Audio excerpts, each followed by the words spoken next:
আসসালামু আলাইকুম গাইস, এই যে ঘুরতে আইছি আর এই যে বিলে বিকালবেলার দৃশ্য। এটা মানে একেবারে বিকালে যখন সূর্য ডুববো ডুববো অবস্থা, তখন আমি তো আশ্চর্য হয়ে গেছি মানে এই দৃশ্যটা দেখে।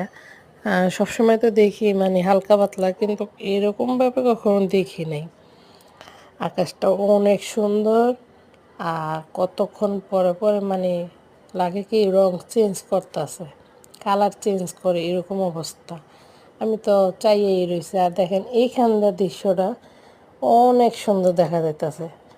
আর আমার ক্যামেরাতে যেরকম হচ্ছে আমি তো দেখতে পারতাছি না ভালো করে, তাও দেখতেছি। এই যে দেখেন অনেক সুন্দর হয়েছে। আবার এখানটা দেখেন হালকা, মানে পুরা আকাশটার ভিতর একটা কালার, সূর্যের কালারটা ইয়াটা মানে মিলা মিলা কয় না, আল্লাহর সৃষ্টি সব জিনিসই অনেক সুন্দর।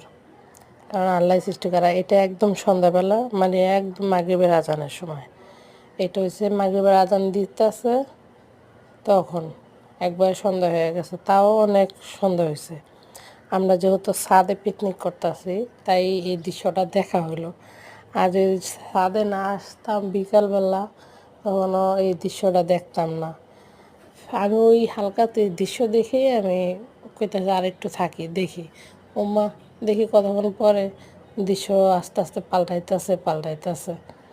তাই এই বিকালবেলা শ্যুটগুলো বেশি করছিলাম, আর এই সন্ধ্যাবেলা ওই হালকা একবারে একটা শ্যুট করছিলাম। এই ক্যামেরা বন্দি করতে ভালোই লাগছে, আর ক্যামেরাতে তো এত সুন্দর দেখা যাইতেছে বলার বাইরে। ক্যামেরাতে আরও ভালো লাগতেছে। বাস্তবে তো দেখছি, বাস্তবে দেখাটা অনুভূতি করেছি। আর বাস্তবে দেখাটাও মানে আমার কাছে খুবই ভালো লাগছে। আপনাদের কাছে কেমন লাগছে? এটা হচ্ছে বিকালের দৃশ্য, মানে এটা বিকালবেলা, তখন আলো আছে। এই আস্তে আস্তে সূর্য ডুবতেছে এখন, এটা আমি দৃশ্যটাই রয়েছে। আর সন্ধ্যার দৃশ্যটা ওইটা একদম সন্ধ্যাবেলা। আমার কাছে ভালো লাগছে। আপনাদের কাছে কেমন লাগছে কমেন্টে জানাইবেন, কমেন্টে জানাই যাবার। এই যে সবুজ দৃশ্যটা অসাধারণ, মানে আকাশি কালার অসাধারণ। আর এখান দেয়া অনেক সুন্দর লাগতেছে। এই জন্যই বলে আল্লাহর সৃষ্টি সব জিনিসই সেরা, মানুষ বোঝে না। কারণ মানুষ বুঝতে পারে না, এটাই সত্যি কথা। আর এই যে এটা হচ্ছে একবারে একদম সন্ধ্যাবেলা, তখন আমি এটা জুম করে আস্তে আস্তে এটা আমি উঠাইছি রাত্রেবেলা। দেখেন না অন্ধকার সব। এই, আপনারা জানাবেন হ্যাঁ কেমন হয়েছে, দেখতো কেমন।